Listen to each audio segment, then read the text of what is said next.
They called her a gold digger. They said she wasn't good enough for their son.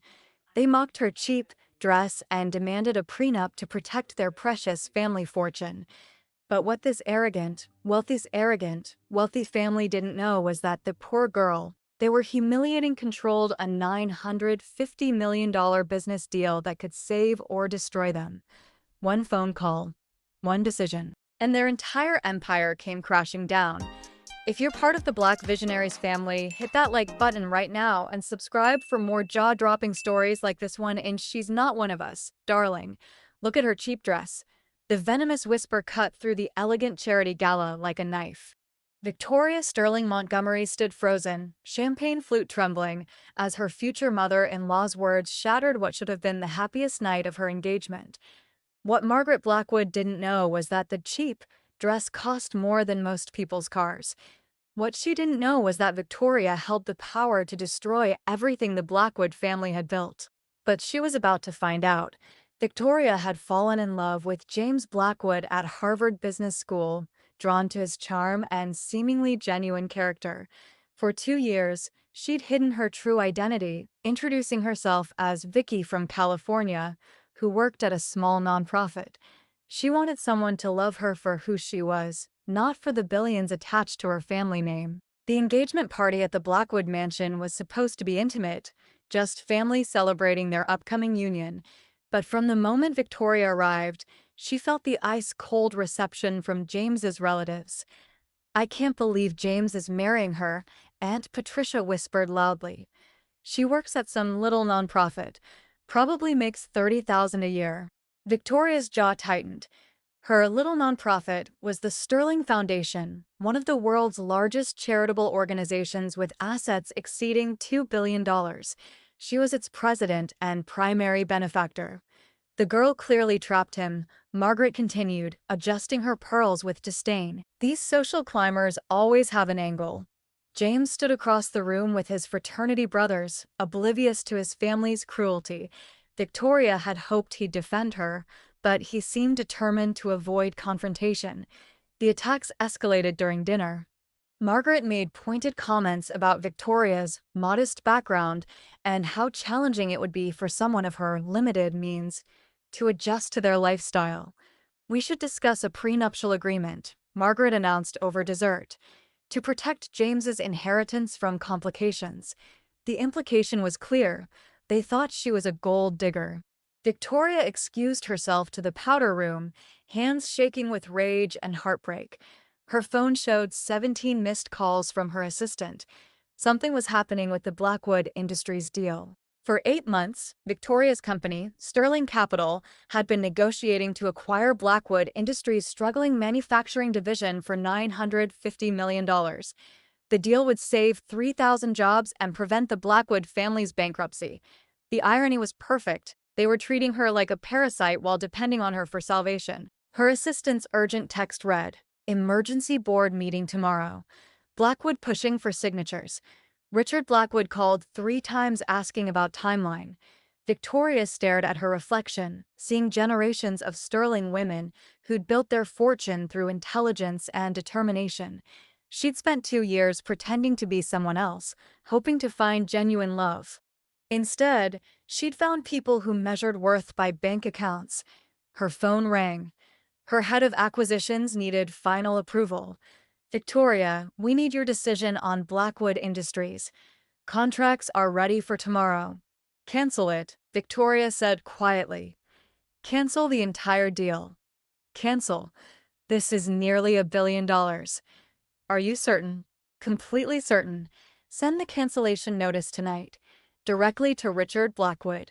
Victoria returned to the dining room with new composure.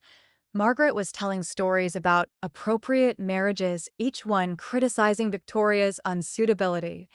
"Proper breeding matters," Margaret declared. "You can't make a silk purse from a sow's ear." Victoria's phone buzzed. Cancellation sent. Confirmed delivery. Victoria raised her champagne flute. "I'd like to propose a toast." The table fell silent. To family, Victoria began with newfound authority, and truly knowing the people we welcome into our lives. Her phone rang. Richard Blackwood, calling desperately, "Excuse me, I must take this." Victoria stepped onto the terrace, aware that family members watched through the French doors. "Good evening, Mr. Blackwood.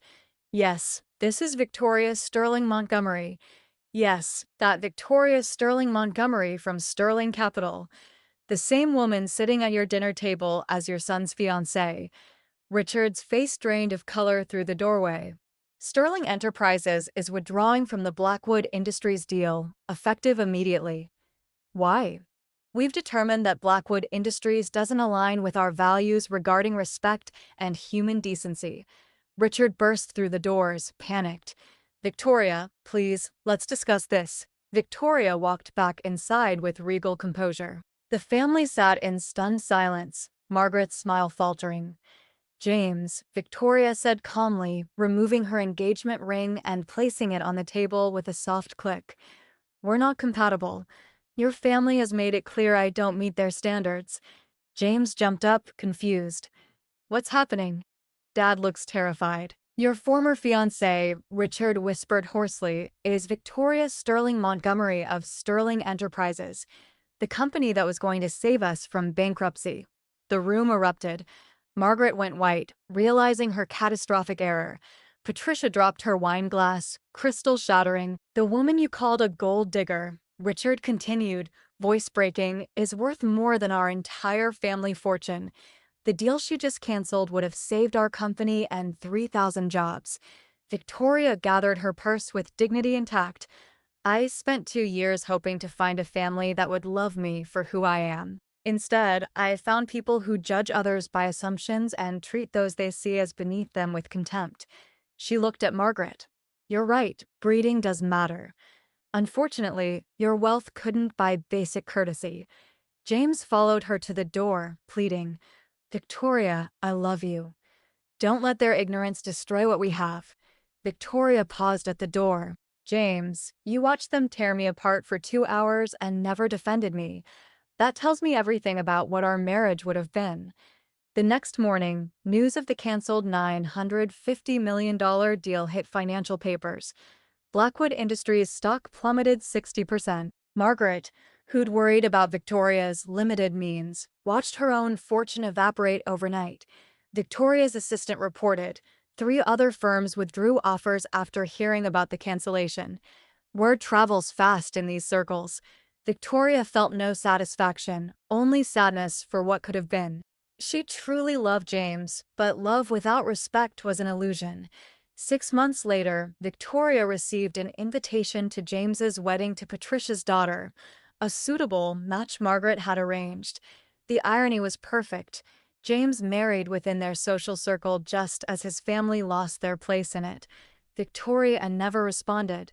She was busy running her empire and eventually finding someone who loved her for the right reasons. Sometimes the most expensive lesson isn't the one you pay for, it's the one you walk away from. And that's how sometimes standing up for yourself becomes the most powerful business decision you'll ever make. Victoria walked away from disrespect and took $950 million with her. If stories like this inspire you to never settle for less than you deserve, you're already part of the Black Visionaries family. Hit that subscribe button and the notification bell so you never miss these incredible stories of triumph, justice, and people who refuse to be underestimated.